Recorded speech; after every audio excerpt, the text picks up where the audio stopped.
शादी के अगले ही दिन मेरी बेटी का पति आकर बोला, आपकी बेटी मुझे खुश नहीं कर पा रही है, और ये कहकर वो मेरी बेटी को छोड़कर चला गया। ये बात सुनकर तो जैसे मेरे सिर पर आसमान टूट पड़ा। मैंने अपनी बेटी को कई नामी गिरामी डॉक्टरों को दिखाया, लेकिन सभी ने यही कहा कि उसकी सेहत में कोई कमी नहीं है, सब कुछ बिल्कुल नॉर्मल है। फिर एक दिन मेरी बेटी ने मुझसे कहा, माँ, मेरी एक दोस्त ने बताया है कि एक मंदिर में एक साधु बाबा रहते हैं जो हर समस्या का समाधान कर सकते हैं। इसलिए मैं अपनी बेटी को लेकर उस साधु बाबा के पास गई। साधु बाबा ने कहा कि एक खास तेल से इलाज करना होगा। इसके लिए तुम्हारी बेटी को 7 दिन यहाँ रुकना होगा। मैं अपनी बेटी को वहाँ छोड़कर वापस आ गई, लेकिन बेटी को अकेले छोड़ आने की वजह से मेरे मन में एक अजीब डर बैठ गया। अगले दिन मैं उसे देखने फिर से उस साधु बाबा के पास पहुंची। वहां जो देखा उसने मेरी जिंदगी को झकझोर कर रख दिया। साधु बाबा के कमरे का दरवाजा खुलते ही पास के एक कमरे में मेरी नजर पड़ी और जो नजारा मैंने देखा उससे मेरा दिल थम सा गया। मैं यकीन ही नहीं कर पा रही थी कि मेरी बेटी ऐसा कुछ कर सकती है। मेरा नाम रूमी है। मेरी बेटी ही मेरी जिंदगी का एकमात्र सहारा है। मेरे पति की मौत बेटी के जन्म के कुछ समय बाद ही हो गई थी। हालांकि पति की छोड़ी हुई संपत्ति के चलते हमें कभी पैसों की कमी नहीं हुई। मैं अकेले ही अपनी बेटी को पाल पोसकर बड़ा कर रही थी। जब वह बड़ी हुई तब मैंने उसकी शादी की तैयारी शुरू की। शादी के लिए गांव से मेरी सास भी आई और उन्होंने हर तरह से मेरी मदद की। शादी बड़ी धूमधाम से पूरी हुई। उस दिन मैं बेहद खुश थी क्योंकि अपनी बेटी के जीवन का एक बड़ा कर्तव्य मैंने अच्छे से निभा लिया था। लेकिन जब शादी के बाद बेटी को ससुराल छोड़ने का समय आया तब मेरा मन किसी भी तरह से शांत नहीं हो रहा था। फिर भी भारी मन से मैंने उसे विदा किया। उस रात जब मैं घर लौटी तो घर एकदम सूना लग रहा था। अचानक फोन की घंटी बजी तो मैं चौंक गई, लेकिन थोड़ी ही देर में रिंग बंद हो गई। रात को बिस्तर पर लेटे लेटे मैंने बस यही प्रार्थना की कि मेरी बेटी का नया जीवन सुखद हो। अगले ही दिन मेरा दामाद अचानक मेरी बेटी को लेकर घर आ गया। उसे देखकर पहले तो मुझे बहुत खुशी हुई, लेकिन जब उसने कहा अपनी बेटी को अपने पास ही रखिए तो मेरे पैरों तले जमीन खिसक गई। उसने कहा, ये मुझे खुश नहीं रख पा रही है। ये सुनकर तो जैसे मेरे पैरों तले से जमीन ही खिसक गई। मेरी बेटी भी सिर झुकाकर चुपचाप खड़ी थी। मैं शर्म के मारे सिर उठाकर कुछ बोल भी नहीं पा रही थी। मैंने अपने दामाद के पैर पकड़कर बहुत समझाने की कोशिश की। कहा, उसे थोड़ा समय दीजिए, अभी अभी तो शादी हुई है, अभी वह नए जीवन में ढल नहीं पाए है। मैं उसे समझा दूंगी, कृपया इतनी जल्दी कोई बड़ा फैसला मत लीजिए। लेकिन उन्होंने मेरी एक भी बात नहीं सुनी और मेरी बेटी को मेरे पास छोड़कर चले गए। मैं सोच रही थी, जब ये बात समाज में फैलेगी तो लोग क्या क्या सवाल उठाएंगे। मेरी बेटी के लिए मेरा दिल टुकड़े टुकड़े हो रहा था, लेकिन मैं जानती थी कि मुझे अब मजबूत बनना होगा। इसके बाद ही शुरू हुआ अजीब अजीब घटनाओं का सिलसिला। मैं डर रही थी कि कहीं लोग मेरी बेटी के चरित्र पर उंगली न उठाएं। अगर किसी ने भी ऐसा कुछ कहा तो मैं बर्दाश्त नहीं कर पाऊंगी। क्या सच में मेरी बेटी से कोई गलती हुई थी या दामाद झूठ बोल रहा था? इसका जवाब मुझे आज तक नहीं मिला, लेकिन इतना तय है कि मेरी बातों का उस पर कोई असर नहीं पड़ा। उसने एक बार भी मेरी तरफ नहीं देखा, बल्कि उसने हाथ छुड़ाते हुए कहा, मैं आपकी बेटी को यहीं छोड़कर जा रहा हूँ, और बिना कुछ सुने चला गया। उस वक्त मेरे मन में हजारों सवाल उठने लगे। शायद मेरी बेटी कुछ कहने से मना कर रही है, शायद उनके बीच कोई झगड़ा हुआ था। आंखों में आंसू लिए मैं बेटी की ओर देखी तो देखा वो भी कांप रही है। उसे लेकर मैं घर के अंदर आ गई और उसे पास बैठाया। इसके बाद मैंने उसे कई नामी डॉक्टरों को दिखाया, सभी तरह के चेकअप करवाए, लेकिन हर डॉक्टर ने यही कहा, आपकी बेटी पूरी तरह से स्वस्थ है, उसमें कोई भी शारीरिक या मानसिक कमी नहीं है। लेकिन जब मेरी बेटी इस बारे में बात करती तब मैं देखती थी कि वह मेरी आंखों में नहीं देखती, नजरें चुरा लेती, और यही बात मुझे अंदर से बेचैन कर रही थी। ऐसा लग रहा था जैसे वो कुछ छुपा रही हो। फिर भी अपनी बेटी के लिए मैं सब कुछ चुपचाप सहती रही, क्योंकि मेरे लिए वो ही मेरी दुनिया है। मेरे मन में उस समय एक अजीब सी दुविधा थी, किसकी बात सही, किसकी गलती। लेकिन मैंने सोचा कि इतनी जल्दी कोई फैसला लेना ठीक नहीं होगा। थोड़ी देर बाद हम कार में बैठकर घर की ओर रवाना हो गए, लेकिन वो सारे सवाल मेरे दिमाग में बार बार घूमते रहे। लग रहा था कुछ तो है जो मैं अब तक समझ नहीं पाई। क्या दामाद मेरी बेटी को पसंद नहीं करता और किसी और से प्यार करता है, इसलिए मेरी बेटी पर दोष मढ़ रहा है? या सचमुच मेरी बेटी से कोई गलती हुई है? ऐसे ही कई विचार मुझे अंदर से घेर रहे थे। इन सब बातों में उलझते उलझते कब हम घर पहुंच गए पता ही नहीं चला। थोड़ी देर बाद मेरी बेटी अपने कमरे में चली गई। रात का खाना खा लेने के बाद उसने मेरे लिए चाय बना कर लाई, फिर चुपचाप वापस अपने कमरे में चली गई। कुछ देर बाद वो फिर आए और बहुत शांत स्वर में मुझसे बोली, माँ, मेरी एक सहेली ने बताया है कि गांव के बाहर एक मंदिर के पास एक साधु बाबा रहते हैं जो हर तरह की समस्या का समाधान कर सकते हैं। अगर वहां जाने से कोई समाधान मिलता है तो क्यों न एक बार कोशिश कर लिया जाए। मेरी बेटी की बात सुनकर मैं थोड़ी हैरान जरूर हुई, लेकिन फिर मैंने कहा, ठीक है, अगर तू चाहती है तो हम वहां चलेंगे। मन में सोच रही थी अगर वाकई उस साधु बाबा के पास कोई उपाय है तो शायद मेरी बेटी की जिंदगी फिर से पटरी पर लौट सके। मेरी हाँ सुनते ही बेटी तो जैसे तुरंत तैयार हो गई।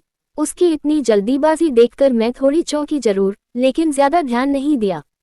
हम दोनों साधु बाबा के पास जाने के लिए निकल पड़े। कुछ देर बाद हम वहां पहुंचे, लेकिन उस जगह का माहौल देखकर मैं थोड़ी सिहर उठी। जहां आमतौर पर ऐसे साधु संतों के पास भक्तों की भीड़ होती है, वहां आज एक अजीब सी खामोशी पसरी हुई थी और उस शांत माहौल में एक तरह की बेचैनी छिपी थी। कुछ तो अजीब था उस जगह में, पर बेटी के विश्वास और अपने डर को छुपाकर मैं चुपचाप उसके साथ अंदर चली गई। मैं और मेरी बेटी उस कमरे में प्रवेश कर गए। चारों ओर नजर दौड़ाकर देखा, माहौल कुछ अजीब, लेकिन फिर भी हम साधु बाबा के सामने पहुंचे। मैंने बेटी की स्थिति और अब तक जो कुछ हुआ सब विस्तार से उन्हें बताया। साधु बाबा ध्यान से मेरी सारी बातें सुनते रहे, फिर बोले, आपकी बेटी को 7 रात यहाँ रहना होगा। मैं उसे एक विशेष तेल से मालिश करूंगा, तभी उसका दोष दूर होंगे। ये सब कहते वक्त उन्होंने एक बार भी हमारी तरफ नहीं देखा। उनकी नजरें झुकी हुई थी और वो लगातार किसी मंत्र का जाप कर रहे थे। उनके इस व्यवहार से मेरे मन में एक अजीब सी बेचैनी गहराने लगी थी। ऐसा नहीं था कि उन्होंने खुलकर कुछ अनुचित कहा हो, लेकिन उनका तरीका ये सब वातावरण को और भी अस्वस्थ और डरावना बना रहा था। मैं दिल से कभी तैयार नहीं थी कि अपनी बेटी को 7 दिनों तक एक अनजान जगह पर एक अनजाने आदमी के भरोसे छोड़ दूं। पर हालात ऐसे थे कि मुझे मानो मजबूरी ने जकड़ लिया था, जैसे कोई अदृश्य बोझ मेरे कंधों पर चढ़ा हो और मैं उससे लड़ने की हिम्मत नहीं जुटा पा रही थी। समाज, रिश्तेदारों के ताने, बेटी की उजड़ती जिंदगी की कल्पना, ये सब मिलकर मेरे निर्णय को मजबूरी में बदलते जा रहे थे। मन चीख चीख कर कह रहा था कि कुछ तो गलत है, लेकिन माँ होने के नाते शायद मैं उस डर को दबाकर उम्मीद के आखिरी किनारे को थामे रखना चाह रही थी। मैंने सोचा अगर इससे मेरी बेटी की जिंदगी फिर से सामान्य हो सकती है तो शायद ये करना ही होगा, क्योंकि मैं जानती थी हमारे समाज में अगर तलाक हो जाए तो चाहे लड़की अमीर हो या गरीब, दोष सारा उसी के सिर मढ़ा जाता है। लड़की की जिंदगी एक बदनाम तमगे की तरह बन जाती है, और इस डर और सामाजिक कलंक से बचाने के लिए मैंने अपनी बेटी को वहीं छोड़ने का फैसला कर लिया। अपने दिल को मजबूत करके मैंने उसे वहां छोड़ दिया और घर लौट आई। लेकिन घर आकर भी मन जैसे वहीं उस साधु बाबा के पास ही अटका रह गया। बार बार दिल में यही सवाल उठ रहा था, क्या मैंने कोई बड़ी गलती तो नहीं कर दी। शाम ढलते ही बेचैनी और भी बढ़ने लगी। मन में आया मुझे फिर से वहां जाकर देखना चाहिए। पहले सोचा कुछ खा लूं, थोड़ा शांत हो जाऊं फिर जाऊंगी, लेकिन दिल की बेचैनी इतनी बढ़ गई कि मैं ज्यादा इंतजार न कर सकी। मैं झटपट बाहर निकलने की तैयारी करने लगी, तभी पास ही की एक पड़ोसन मुझे देखकर पूछ बैठी, इस वक्त कहाँ जा रही हो? सब ठीक तो है, तुम बहुत परेशान लग रही हो। उसकी बात सुनकर मैं एक पल के लिए थम गई। कुछ कहे बिना निकल जाती तो शायद उसे शक होता, इसलिए मुस्कुराकर बस इतना ही कहा, कुछ खास नहीं, माँ की बहुत याद आ रही थी, उनके पास ही जा रही हूँ। मन थोड़ा भारी लग रहा है। ये कहकर मैं आगे बढ़ गई, लेकिन दिल के भीतर जो हलचल थी वो अब एक चेतावनी में बदल रही थी, कुछ न कुछ तो गलत है वहाँ और मुझे अब तुरंत पता लगाना होगा। मेरी माँ को सब जानते थे, वो कभी कभी एक हफ्ते के लिए मेरे यहाँ आकर रहती थी। तब मोहल्ले के लोग भी उनके पास आशीर्वाद लेने आया करते थे। जब मैंने पड़ोसन से माँ के पास जाने की बात कही तो उन्होंने कहा, हाँ तुमने सही कहा, बेटी की शादी हो गई है, शायद इसीलिए थोड़ा अकेलापन महसूस हो रहा है। इसके बाद वो मुझसे तरह तरह की बातें करने लगी, लेकिन उस समय मेरा मन बिल्कुल भी किसी से बात करने का नहीं था। मेरा पूरा ध्यान तो बस अपनी बेटी की ओर था। कितने सोच समझकर, भरोसा करके मैं उसकी शादी इस घर में करवाई थी ताकि वो सुखी रहे, लेकिन कौन जानता था कि हालात ऐसे भी बन सकते हैं। मैं बस यही चाह रही थी कि किसी तरह उनसे जल्दी से पीछा छुड़ा सकूं। फिर उन्होंने मुझसे पूछा, क्या तुम्हें कहीं जाना था? मैंने बस सिर हिलाकर हाँ कर दी, लेकिन बात को आगे बढ़ाने की मेरी जरा भी इच्छा नहीं थी। आखिरकार किसी तरह उनसे पीछा छुड़ाकर मैं बाहर निकल आई। पूरा रास्ता मैं बस अपनी बेटी के बारे में ही सोच रही थी। मन में एक अनजाना डर, एक बेचैनी लगातार बढ़ती जा रही थी।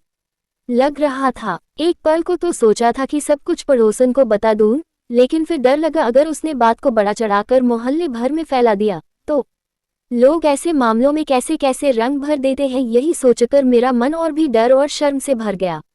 मेरी बेटी को उसके ससुराल से लौटे हुए अभी सिर्फ 2 दिन ही हुए थे और मैं सोचती रही कि आसपास के लोग क्या क्या कहेंगे, किस नज़र से देखेंगे मेरी बेटी को। ये सब सोचकर मैं किसी के सामने जाने का साहस नहीं जुटा पा रही थी। मैं किसी नतीजे पर पहुंच ही नहीं पा रही थी। बस एक ही सवाल बार बार दिल में घूम रहा था, आखिर मेरे दामाद ने ऐसा फैसला क्यों लिया?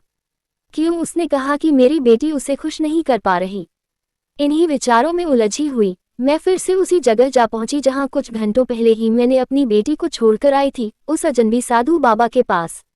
गाड़ी से उतरते ही मैंने एक गहरी सांस ली और तेज कदमों में अंदर की ओर बढ़ने लगी। उस पल मैं नहीं जानती थी कि मेरी बेटी ठीक है या नहीं, उसका हाल कैसा है, ये सोचकर दिल बैठा जा रहा था। चिंता और घबराहट में मैं जब दरवाजे की ओर बढ़ रही थी, तभी अचानक मेरी नज़र पास के एक कमरे की ओर गई और जो नज़ारा वहां देखा उसने मेरा दिल थाम दिया। ऐसा लगा जैसे मेरी सांसें रुक गई हों, सिर चकराने लगा, मैं वहीं गिर पड़ती, बस किसी तरह खुद को संभाल पाई। मैं अपनी आंखों पर विश्वास नहीं कर पा रही थी, क्या मेरी बेटी ऐसा कुछ कर सकती है? मैंने देखा, कमरे में मेरी बेटी के सामने एक लड़का बैठा था, जिसकी उम्र लगभग 38 साल रही होगी।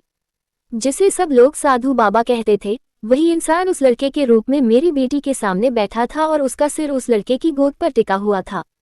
वे दोनों आपस में बातें कर रहे थे और मैं बाहर से ही उनकी बातें साफ साफ सुन पा रही थी।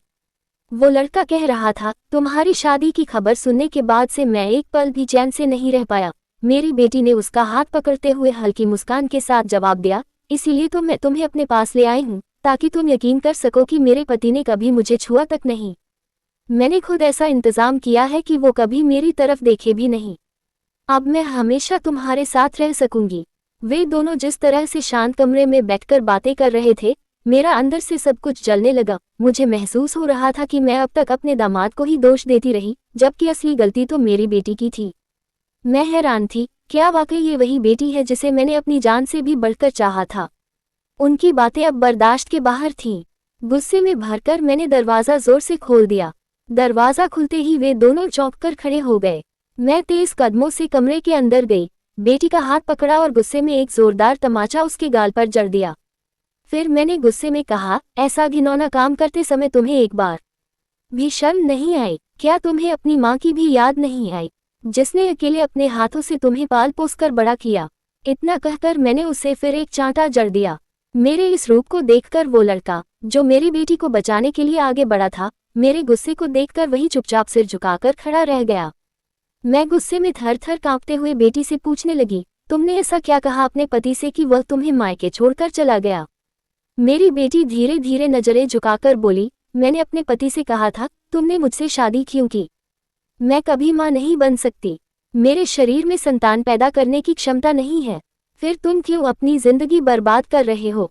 मुझे छोड़ दो। और फिर मैंने कहा, मेरी माँ ने तुम सबसे और तुम्हारे घरवालों से धोखा किया है।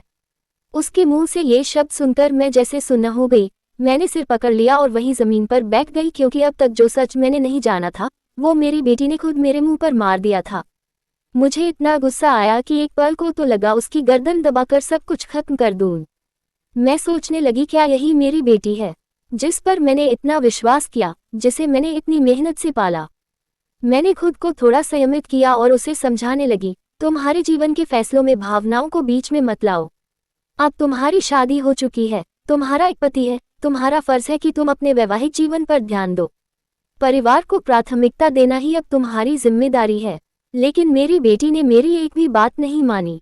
आखिरकार मैं ही हारकर उसे लेकर उसके पति के पास पहुंची। वहां जाकर मैंने पूरी सच्चाई बता दी। उसके पति के सामने मैंने बेटी की तरफ से माफी भी मांगी, लेकिन ये सुनकर उसके पति ने शांत स्वर में कहा, नहीं, अब मैं उसे अपने साथ नहीं रख सकता। जो लड़की किसी और के लिए अपने पति को छोड़ सकती है, वो कभी सुखी नहीं रह सकती, और मैं कोई बूढ़ा नहीं हूँ जो सब कुछ सुनकर आंख मूंद कर स्वीकार कर लूं। उसकी ये बातें सुनकर मेरे अंदर सब कुछ टूटने लगा, लेकिन मैं जानती थी इस बार गलती मेरी नहीं, मेरी बेटी की थी। मैं उसे तलाक दे दूंगा। उसके पति के ये शब्द कानों में गूंजते रहे। धीरे धीरे मैंने भी समझ लिया कि शायद मेरी बेटी की दूसरी शादी ही उसके लिए सही थी। पहली शादी में वह कभी भी सच में खुश नहीं थी। इस घटना को बीते 7 साल हो गए और वो अब तक मेरे पास कभी लौटकर नहीं आई। दिल में हजारों सवाल और अधूरी बातें रह गईं। उसका जीवन अब कैसा चल रहा है ये मैं नहीं जानती, लेकिन एक बात मैं साफ कह सकती हूँ, मैंने एक माँ होने का अपना फर्ज निभाया था। अब जो कुछ भी है वो उसके अपने फैसलों का नतीजा है। फिर एक दिन अचानक सभी के सामने वो आए और बोली, माँ, उस दिन मैंने जो झूठ कहा था कि मैं माँ नहीं बन सकती, अब वही झूठ सच बन चुका है। इन 7 सालों में मैं कभी भी माँ नहीं बन पाई। उसकी आंखों में जो खालीपन था वो बता रहा था कि कुछ झूठ वक्त के साथ खुद ही सजा बन जाते हैं। अब मेरी सास मेरे पति से किसी और से शादी करने की बात करती है, क्योंकि मैं उसे कभी वंश का उत्तराधिकारी नहीं दे सकूंगी। इसी बात पर हमारे बीच अक्सर झगड़ा होता रहता है। मैंने उससे कहा, तुम जो गलती कर चुके हो उसका नतीजा अब तुम्हें भुगतना पड़ रहा है। तब वह मेरे सामने हाथ जोड़कर बोला, माँ, मैं आपकी गुनहगार हूँ, प्लीज मुझे माफ कर दीजिए। मैंने कहा, मुझे तुमसे माफी मांगने का कोई फायदा नहीं। सबसे पहले तुम्हें अपने पहले पति से माफी मांगनी होगी, क्योंकि उसकी कोई गलती नहीं थी। फिर भी तुमने उसे उसके अधिकारों से वंचित किया। अगर वह तुम्हें माफ कर दे तभी मैं तुम्हें माफ करूंगी। मेरी बात सुनकर वह अपने पहले पति के पास गई और उनसे माफी मांगने लगी। आश्चर्य की बात यह थी कि उसका पहला पति उसे तुरंत माफ कर गया, क्योंकि वह अपने जीवन में बेहद खुश था। इसके बाद ईश्वर के आशीर्वाद से 9 साल बाद मेरी बेटी के घर एक सुंदर पुत्र का जन्म हुआ। तभी उसने महसूस किया कि एक माँ अपने बच्चे के लिए कितना सोचती है और वह भावना कितनी गहरी होती है। असल में जब तक एक लड़की जब खुद माँ बनती है तब भी वह कभी पूरी तरह अपनी माँ के दर्द और त्याग को समझ नहीं पाती। इसके बाद मेरी बेटी फिर मेरे पास लौट आए और मेरे सामने हाथ जोड़कर माफी मांगी। तब मैंने दिल से उसे माफ कर दिया। मेरी बेटी का अपने पहले पति के प्रति व्यवहार एक तरह का विश्वासघात था। ये सिखाता है कि हर संबंध, चाहे वह प्रेम का हो या परिवार का, विश्वास और सम्मान के आधार पर ही टिका होता है। यहाँ एक बार जब विश्वासघात होता है तो उसे दोबारा हासिल करना बहुत कठिन हो जाता है। इसलिए एक सच्चे और ईमानदार रिश्ते को बनाए रखना कितना जरूरी है, ये कहानी हमें यही सिखाती है। लड़की के पहले पति ने जिस उदारता के साथ उसे माफ कर दिया, वह हमें ये शिक्षा देता है कि माफी के जरिए मानसिक शांति और सच्चा सुख पाया जा सकता है। जो लोग माफ नहीं कर पाते वे जीवन भर मन में बोझ और दुख ढोते रहते हैं। माफ करने की ताकत किसी के लिए कमजोरी नहीं बल्कि सबसे बड़ी ताकत होती है। लड़की की मां ने अपनी बेटी को पालने में हर तरह का त्याग किया, लेकिन तब वह बेटी इस त्याग को समझ नहीं पाई। पर जब वह खुद मां बनी तब उसे यह एहसास हुआ कि एक मां अपने बच्चे के लिए कितना कुछ सोचती है और करती है। कहानी के अंत में मां की माफी और बेटी के पश्चाताप में ये सिद्ध होता है कि सच्चा प्रेम कभी दूरी स्वीकार नहीं करता। चाहे रिश्ते कितने भी टूट जाएं, सच्ची समझ और माफी के जरिए उन्हें फिर से जोड़ा जा सकता है। दोस्तों, आज की कहानी यही समाप्त होती है। अगर यह कहानी आपके दिल को छू गई हो तो इसे लाइक करना न भूलें। अपने विचार कमेंट में जरूर बताएं और अपने दोस्तों के साथ यह कहानी शेयर करें। और ऐसी ही भावनात्मक और शिक्षाप्रद कहानियों के लिए हमारे चैनल को सब्सक्राइब करें और बेल आइकन दबाना न भूलें।